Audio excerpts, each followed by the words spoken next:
تو جیسے ہم سب سے پہلے جو ہے انا للہ و انا الیہ راجعون پڑھنا چاہیے.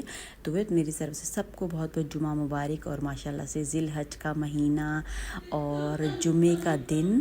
تو سب زیادہ سے زیادہ دعائیں مانگیں، اپنے لیے خیر مانگیں، رحمتیں مانگیں، اللہ تعالیٰ کی برکات مانگیں، اور نماز پڑھیں، قرآن پڑھیں سب. اور ویورز دعاؤں میں لازمی یاد رکھنا ہے مجھے، میری فیملی کو بھی، اور اللہ تعالیٰ سب کو صحت زندگی اور بندگی اور عافیت عطا فرمائے. اور ویورز اگر آپ کو ویڈیو پسند آ رہی ہے تو چینل کو سبسکرائب بھی کریں، لائک کریں، اور سب میں شیئر بھی کر دیں، تاکہ سب بہن بھائی اس سے فائدہ اٹھاتے ہوئے اپنی زندگی میں اللہ تعالیٰ کی رحمتیں اور برکتیں اور نعمتیں حاصل کر سکیں.